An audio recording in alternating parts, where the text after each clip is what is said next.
Well, I was lucky enough to move here about 7 months ago, and I was told that you'd be here today. I'm originally from the Central Coast down at Long Beach, if anybody knows where that is. However, how things affected me. I organised a trip to go overseas, and I was going to live in Laos for a while, which I did, and organised. I had to come back home to organise a few things to settle up, change my banking, to have an opportunity to go overseas and live over there, and so forth and so on. As I was just about to board the plane, I had everything organised. We hit COVID.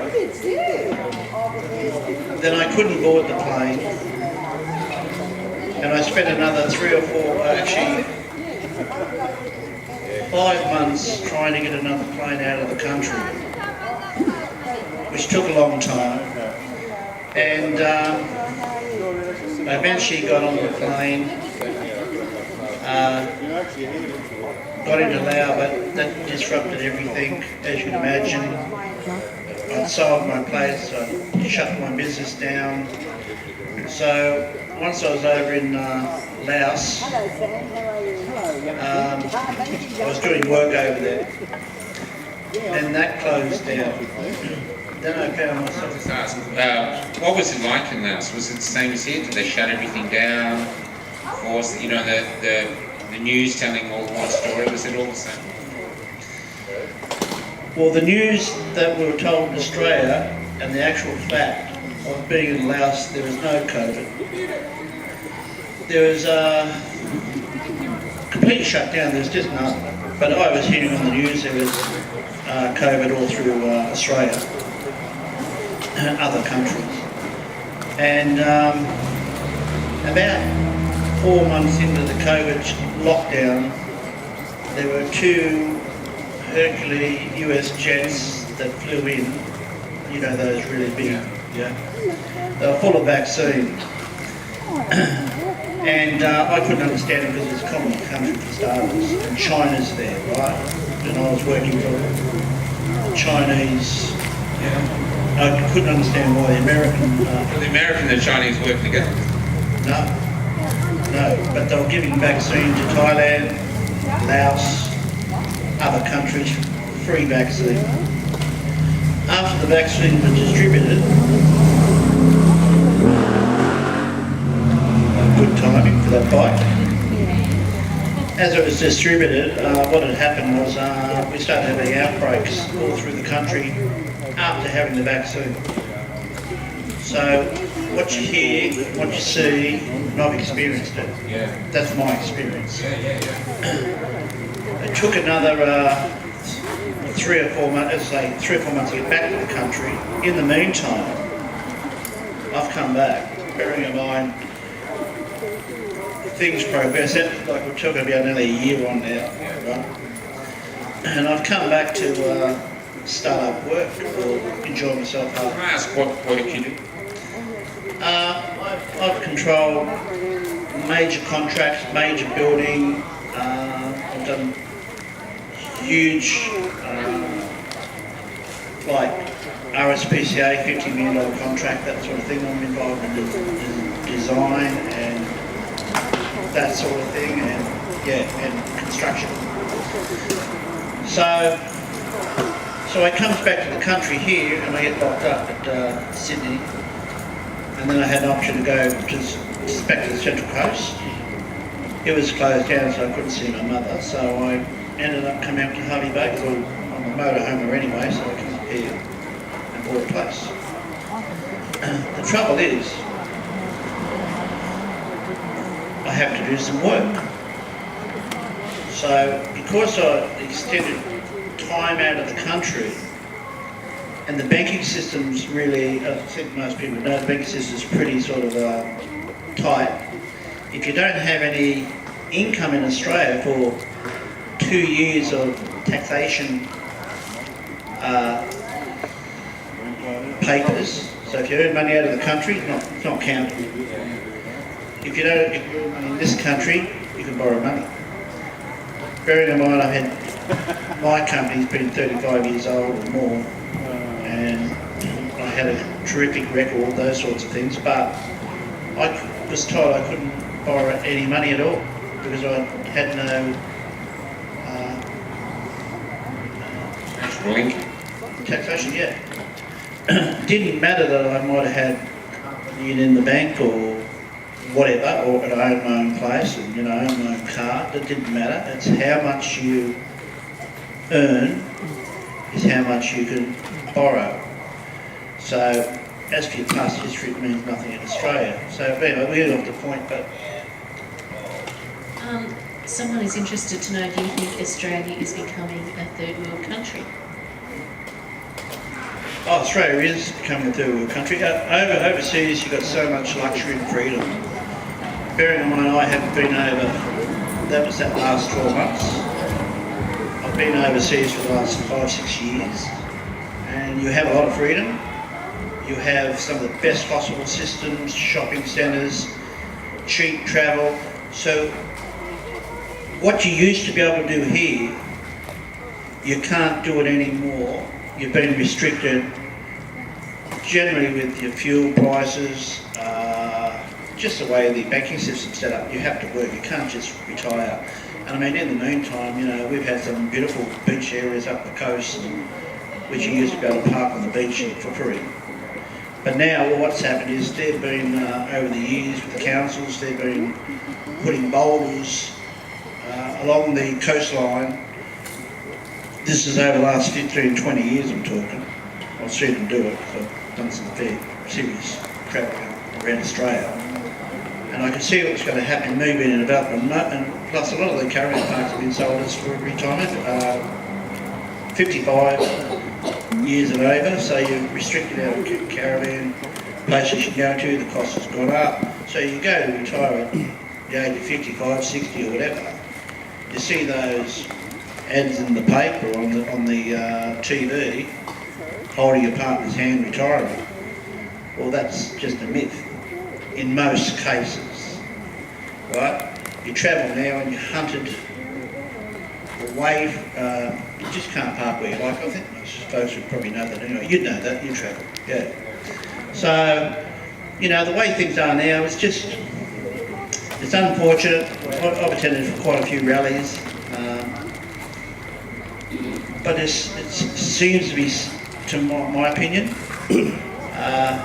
seems to be very unorganised, and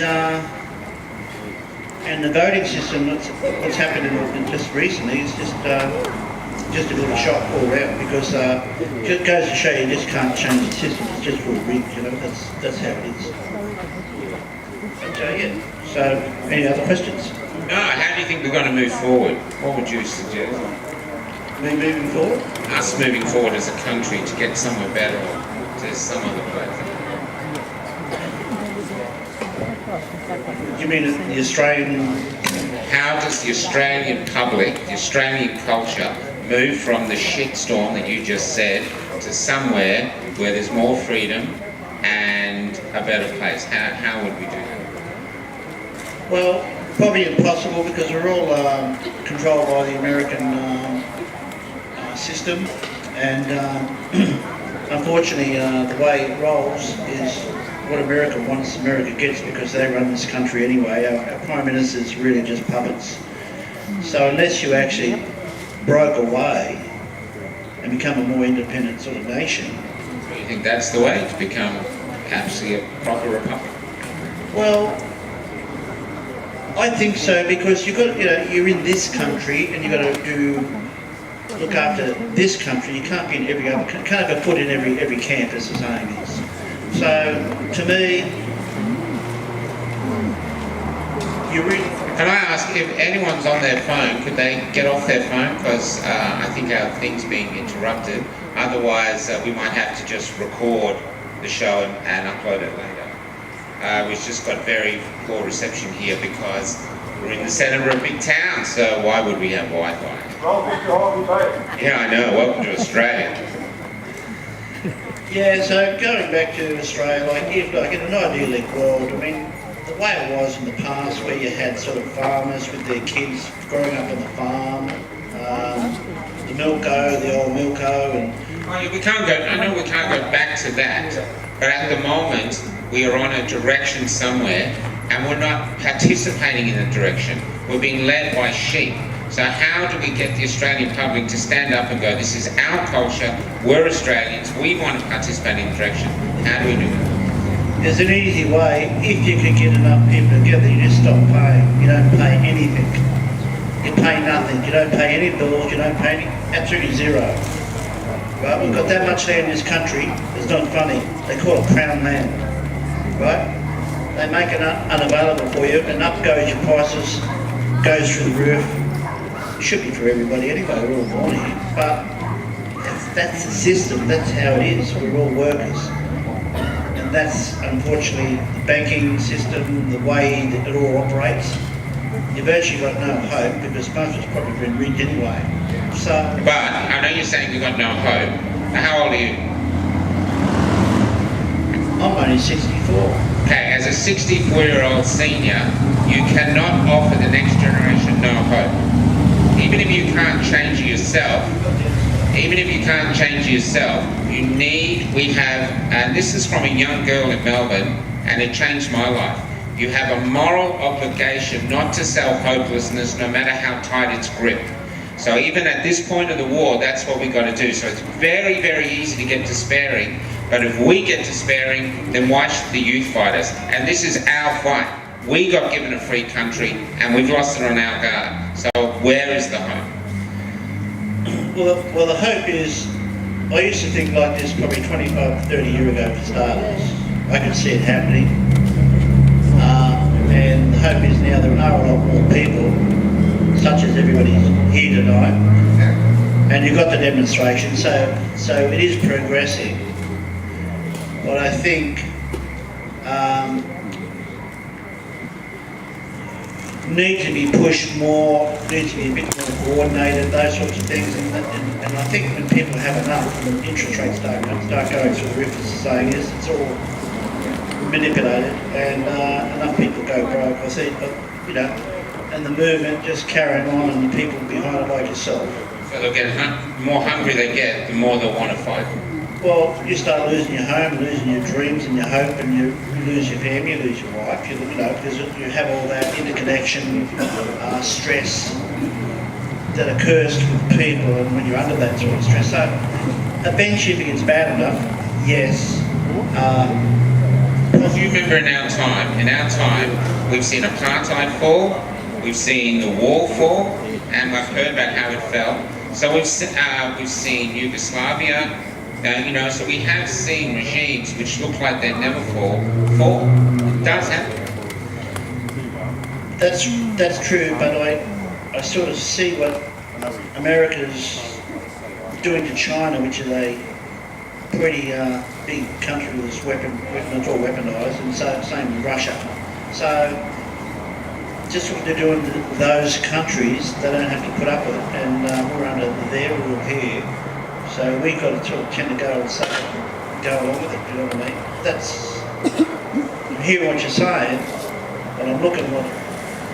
Yeah, but that's the thing. If you, as a senior, can't see any way forward except to give up, then what was the point of your existence?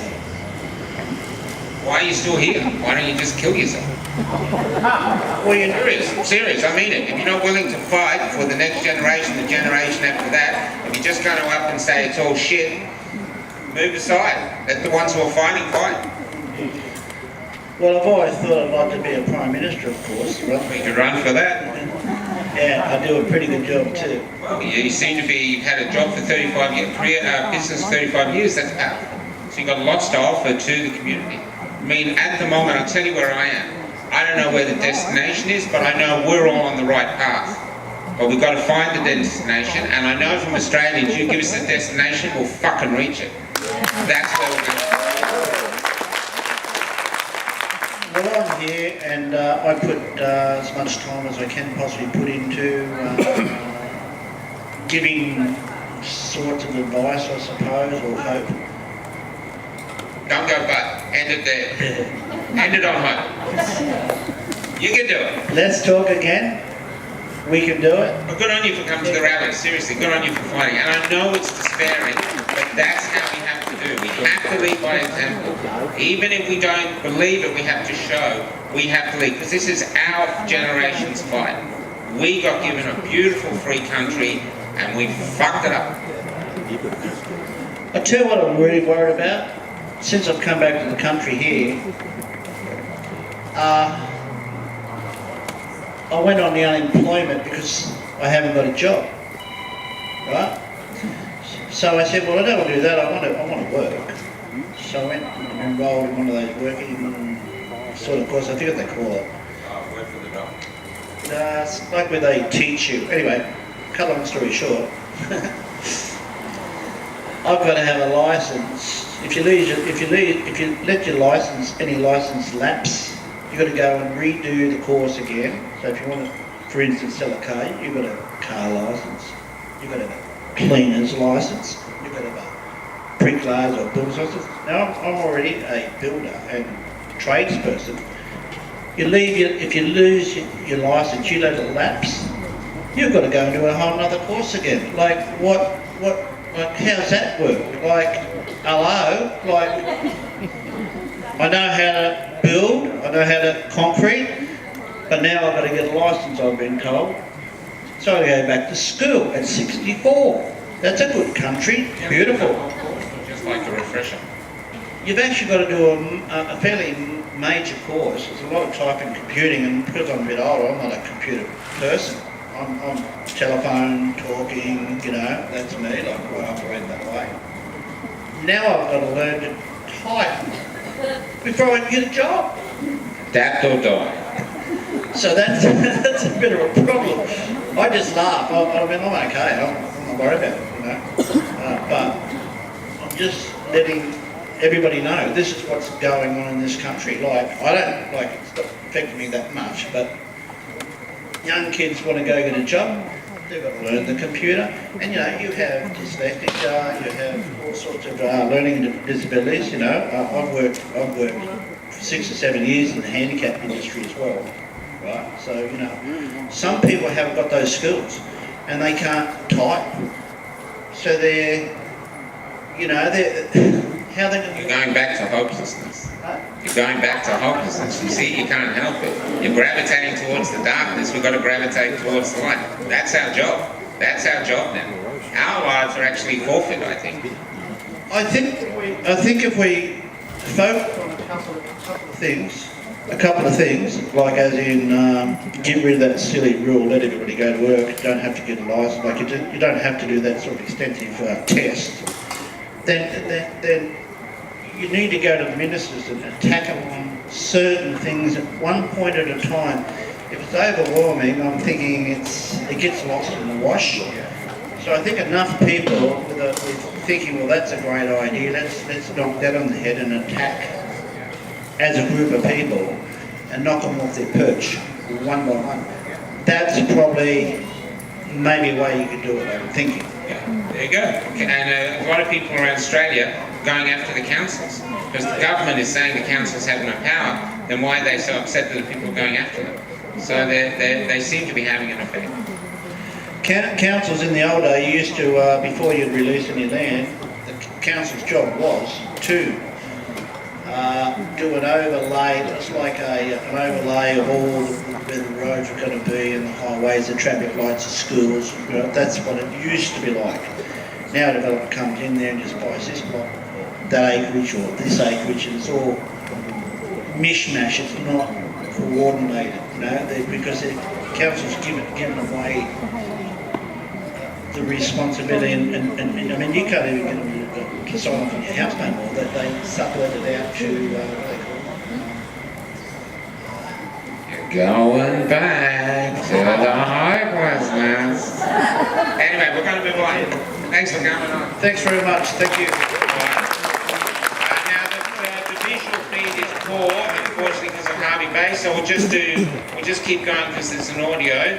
So let's see if anybody else. Oh, we got someone straight away bouncing out. Here comes hope. And I don't really want a false hope. But that's what we need. It's our responsibility to do that in order to fill our tanks so we can keep moving forward. What's your name? My name is Avanya. It means child of peace. Beautiful name. And I've been talking at rallies for a few years now. Right. And I was going to go as an independent senator in the running, but I pulled out. I was given another mission. And I used to work with the United Nations in Vienna. I've actually seen the Agenda 230. I've actually seen where it was said population culling through vaccination, war, and controlled disease. I saw it written.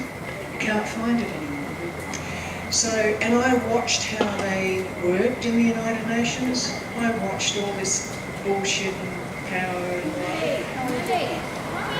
it was corrupt right there, and that was back in the 1980s. Since then I've worked in the federal government, I've worked all over the place, I've done lots of things. I've now been in natural therapies for about 30 years. So, and I teach meditation, and I was forced basically to go on my own spiritual journey. Just to go back a bit, can you conceive that United Nations, people with real power, the way that we look at a golf course and say there's too many rules in the golf course, we have a meeting, we've got to cull some. Could you conceive that really wealthy, powerful people would look at us the same way? Too many people have we cull? And that's what we're actually facing. Not a conspiracy theory. Because my father, when it first happened, I said to him, what do you think is going on? He said, I think they're culling us. What are your thoughts? Back in 1948 it was a League of Nations, and that changed into the United Nations. And they brought that agenda with them because they were looking at 2050 and said, wow, if the population is going as it is, we're not going to be able to survive on Earth. The thing is, though, we can do that. Earth will supply everything, and if all the food was given out that's there and everything was done in a proper way, there wouldn't be one starving person on land. And I do believe that this is a plan. I know back in the 90s, David Icke, he was talking then, and I had to get a book in from England. This was before internet and everything. And I got a book in, and it had to be in a brown paper bag to get through customs because he was banned. And he was talking then about all of these things. And I've been watching this. I've been watching the herding. And I've been watching some of the patterns that have been happening. And I'm very big on patterns. Watch the pattern and you can see where anything is going. And that's how I've sort of gone through life, is looked at the patterns, because I think I'm a bit autistic, I'm not sure. But it's helped me to find my way through. And I've absolutely got no doubts whatsoever that there is a plan, and it's a big plan, and it doesn't include us. Why do you think they haven't killed that old? If he's telling the truth, why wouldn't they just knock him off? He's very, very careful. It doesn't matter how careful you are. But also, he's got such a following that would really, you don't want a martyr. And he would be. I think he'd be a martyr if he did it. Absolutely, yeah. So it's, but also, one of the things with psyops, is controlling how people think. So when he started talking about reptilians, I think that really, turned a lot of people's side. So they will keep the whole thing up that he's a bit of a nutter anyway, so we're not going to worry about him. Let's talk about the reptilians, because every time, I like the guy, but when he gets the reptilians, I sort of see what's on the other side. But at the same time too, we're meeting people, women in their 80s who have menstrual issues now because the vaccination is doing it. So we're screwing with our own fertility. What species would do that to itself? So I actually sometimes wonder, I know it sounds crazy, but is it extraterrestrial? What species screws with its own fertility? That's a really good point, actually. It's a crazy point. Well, I sound crazy saying it, but I just can't fathom why you do it. I've never thought of that really, but I've looked for years into UFOs and things like that too. I'm interested in everything. And if you think that even what we hear and what we see is only a tiny piece of what's going on, there are other beings and there's other things. Dogs can hear things that we can't hear. There's stuff going on that we just don't know about. And I remember I was coming out of a very deep meditation in a group once, and I looked at this person that I never actually liked. And I saw a tail on him, which, I mean, I've talked about that to too many people, but it made me think about some of the energies of people that I meet. And it's really, you just don't like them right from the start. There's something about them and you don't know what it is. And I think there's part of us that's seeing this other side of it. And as I look at everything that's going on, I look at the good things that have been coming out of the last 2 years. Groups like this, people getting together, people, and it's like, I used to say that war is like love in action, and people would say, you're an idiot. And I said, no, think about war. What happens? Strangers who've never talked to each other talk to each other. Neighbours who've never talked to each other talk to each other. People who've never shared anything in their life are sharing their meals with others. There's one word that sums all that up. Love. Epic. That's what happened in Camp Epic. That's why Camp Epic was so beautiful. Everything we thought we needed was stripped away. We only had each other and we loved it. Yes, and that is the human nature showing. People looked after each other, and that compassion, that loving kindness, the compassion that's building up for people who are really doing it tough, and we're caring about them, whether they're jabbed or not. And I'm loving seeing all these wonderful things. Even though I've lost my family as well, it's like, grow up, shut up and get the jab. Even though it would kill me, and even my doctor said it would kill me, I'm anaphylactic to some of the ingredients in it, let alone what else they're putting in it. But these things are teaching us that there is a different way. And there's an excitement and joy within me because I'm seeing the building of new visions. And I've told people at rallies, how many have said, I don't like the politics, I don't like the corruption in politics, I don't like the banking system, I don't like the share system, I don't like what they're doing to aged care, I don't like what they're doing to childcare, I don't like this, I don't like this, I don't want it. And we create our world through our thoughts. So we've created, because you cannot build something new from bad foundations. And this is what's happening, you've got to strip it away. Yeah, well, that's right. I mean, at the moment, these people, this is what I say everywhere, whether you know it or not, you're the architects of the new Australia. If we win, Australia will be based on our value system. There you go, when we win. See, there's a burst of life, whoever yelled that out. And it is, and I just keep saying... Amen, by the way. Yeah. What is the vision that you want? Yeah. You want something new. You don't want the old, but you want something new. So start thinking about, what do you want? Do you want communities? Communities working together? We want honesty, integrity, compassion, caring, education that's full and real. We want real in our life. Is this a time, do you think then, for, as I said to John Schmill the other day, a time for philosophers, as we actually, instead of going, okay, we're going this way, we actually get together and go, what do we want? And then out of that what we want, the destination will appear, and then we can reach it. And that's how we win. We will create it. And if you notice down in Epic too, I think, and my feeling is that there is a revival going on. And people are getting back to Christian values, not necessarily religions. There's a total difference between religions and spirituality. And that nurturing and that heart that's coming through, that's what's going to build our communities, and that's what we want. That's the heaven on earth, I guess. And I really think that the goddess energy is coming through. A lot of spiritualists have been saying that. The goddess warriors. And, for 30 years I've been told in different places, the energies are going to change. Even the scientists are now saying there's a flip. It's going to be a flip in the box, which is also flipping in consciousness. The male, and I mean this in a nice way, not a rotten way, but the male military mentality, there's no place for it anymore. It's got to be the feminine, nurturing, heartfelt, caring and compassion that comes out. And that's the way of it. And I'm loving seeing... You think those qualities are just feminine?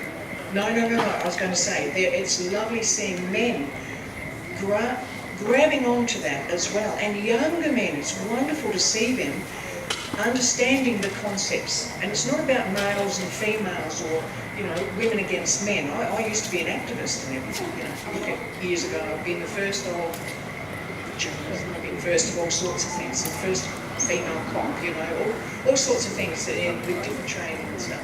So I was a trailblazer 40 odd years ago. I feel in the last 2 decades there's been a war on men. I was touring a suicide prevention play town to town, and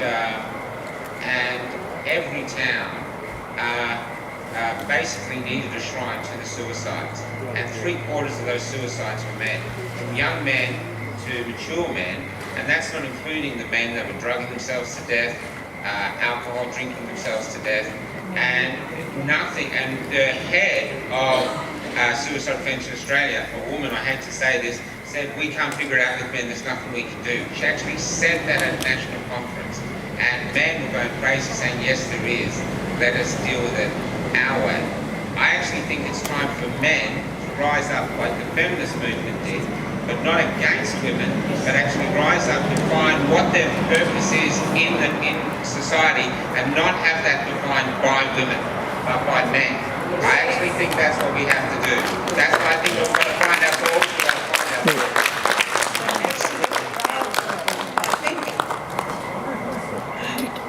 I think it was the anger of suppressed women is what's been causing this, and also the loss of stereotypes. Men have lost their way in what am I? Because there's so many women out there now who are working. They're mothers. They're doing. They're you know, they're not just the nurturers. They're the providers. They're the workers, and you know. And I think men have lost their role.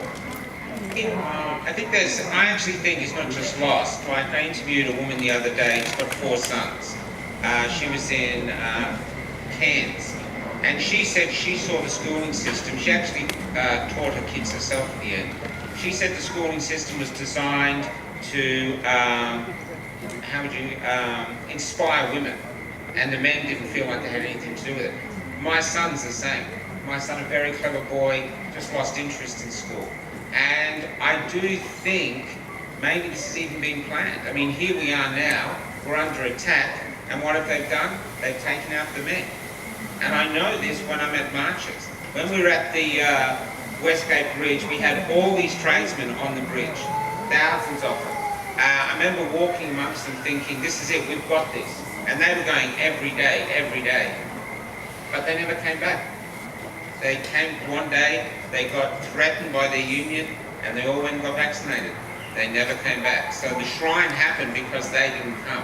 If they'd come, the shrine would never have happened. And I thought, wow, that's incredible. For somehow in one night, they basically disempowered thousands of men who literally could have stopped the whole damn thing. And I think this is where we have to be proud to be a man. You know? It's okay to be a man. It's okay to be a white male. White males been under attack, but I've got a heritage that goes back thousands of years from Wales and other places like that. There might be some other colours in it, but I doubt it. And I don't care if there was, but I'm a white male. And if I'm not proud of them, and not proud of myself, then I insult all the crap they went through, the wars they fought, everything else they went through. I actually dishonour that. So I am a proud white male. And I know that sounds bizarre in this culture where you're sort of almost seen as racist for that, but this is how I think we build the new Australia.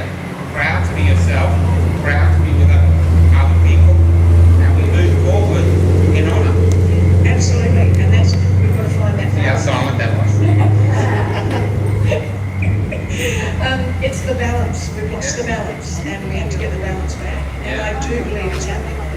And I really feel that this revival that's going on is about the heart. And, you know, the light of truth shatters all shadows. Yeah, I agree. I think truth is the absolute thing. I think truth is so essential, even if it's difficult. And I think maybe that's another thing we have to go. We have to face difficult truths. One reason the suicide rate was incredibly high was we wouldn't handle it truthfully. And I used to say to people, you die twice. If you have a son who kills himself, 1, he dies when he does it, and then 2, he dies because no one talks about him anymore. So he becomes almost like a non-person. brought up here briefly where the father or the mother will fall apart. But in actual fact, we never went looking, why are our young men? Because look at another way, this is talk about another subject. We used to talk about ISIS in the Middle East, where they have suicide bombers. Their young people go out and kill themselves for a purpose. Our young people were killing ourselves at a far faster rate, girls as well, and they were doing it for no reason at all, for no reason that we understood. There was something really wrong with our society before COVID, and that's why I'm saying, instead of going back to the old Australia, we have to become the architects of a new Australia. I'm not a politician, I'm just philosophising here, and we do it through this, communication, being honest, looking for ideas. That's my thoughts. And there's many ideas out there. Yeah. Anything else you'd like to say, Gorgeous? And you're great. Anything else you'd like to say, Gorgeous? Oh, really? You're great. It's great. Thank you. No, that's it. That's it. But I just think that there's a really wonderful future ahead if we do grasp and we dream. We The dreams of today are the future of tomorrow. If we have courage in the driver's seat, not fear, I think so. Yes, yes. Thank you for coming on.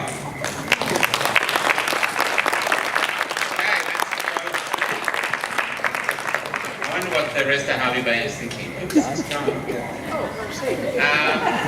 Are you coming on once again?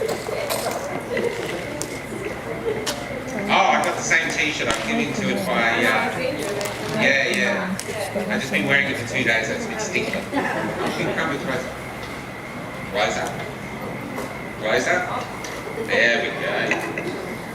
So, First off, what's your name? Tracy. Hey Tracy, and what are you doing in the Hervey Bay Resistance? Well, I'm just here to support everyone. I come from Hervey, so that's only half an hour away from here. So yeah, last time I seen you was through the gates at Epic Park. Oh, when I was welcoming everyone here? Yes, that was in February. Yeah, I went to Canberra and stayed there for 2 weeks, and yeah, got very sunburnt and a few nosebleeds, and yeah, that wasn't really good. But Before we go there, yeah. first off, so what happened with Epic, who didn't see it? I was one of the first streamers there, and everybody started turning up in huge numbers.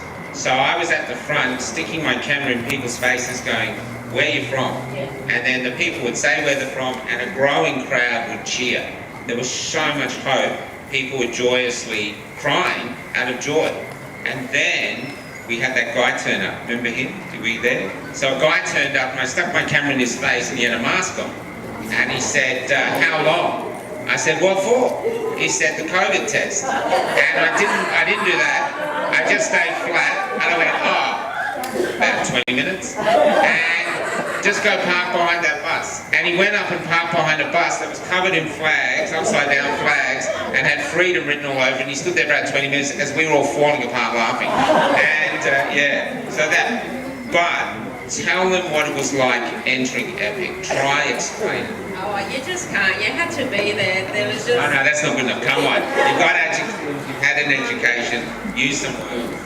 It was just beautiful. And the love, the support.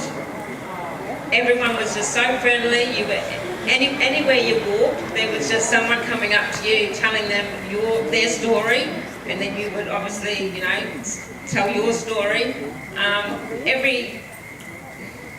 There was every aisle, every lane, there was just people camping side by side. It was just that packed. It was. Was there conflict? No, I don't think so. There was no arguments, no fights. A couple of kids went walkabout, but they were found because everyone from the group got in and helped. And everyone just enjoyed themselves. Yeah. The kids weren't lost. They were playing. No. They didn't have their phones. They found them exploring these big sheds. They were just playing. They didn't need us. It was glorious. It was. So, okay, so my story. No, but back, just before we go there, back to the sunburn and the nosebleeds. What are your thoughts on that? Because everyone was injured. Do you think there was something happening? I think so. It was the first weekend. We got there the Friday, and then the Saturday was the rally down at Parliament House, and then the following weekend on the Saturday was the bigger one.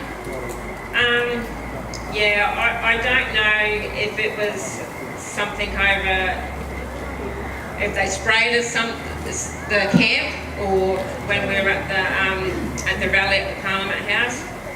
But everyone, not just me, like when I went to the toilets, all the women were coming in with sunburnt blisters on their mouths, not normal sunburn at all.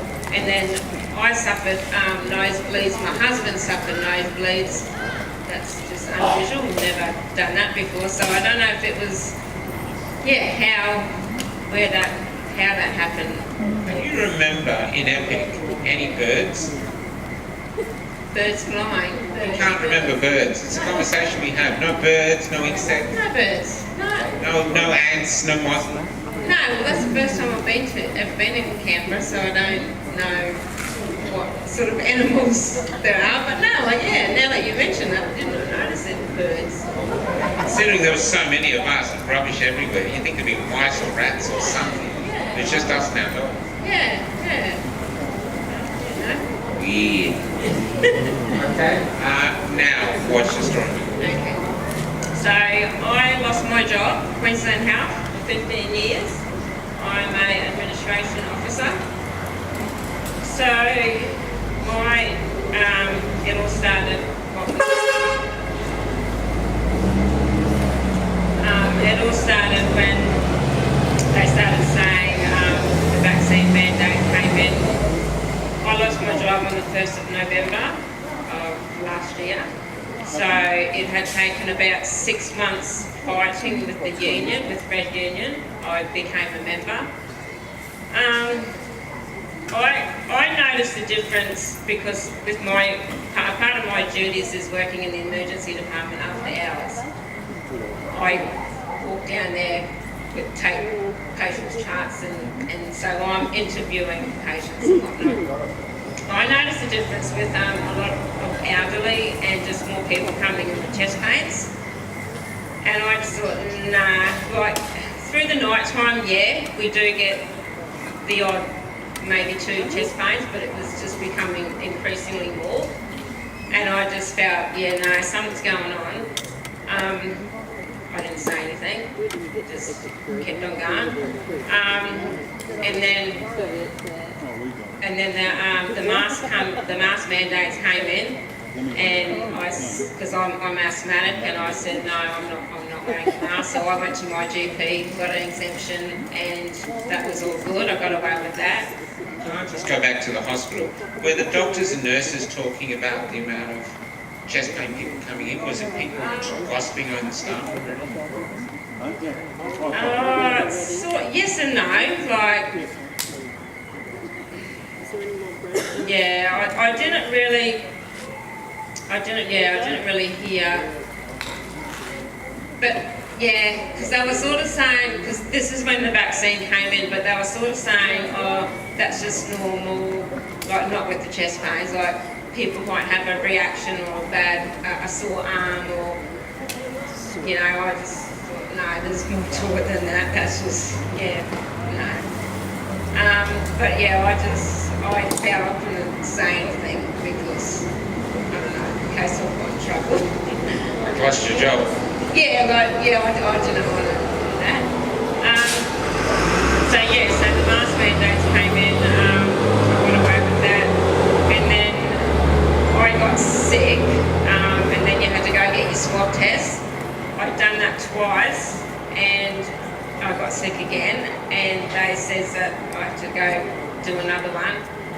And after doing all my research and everything, and I started looking into it, I just fought back and says, no, you can't force me. I got a phone call the next day because she had to take it higher. I got a phone call the next day saying, no, Tracy, you're right, we can't force you, but we just recommend that you go get a swab just to make sure that you don't have COVID or the other staff here. So that was all good.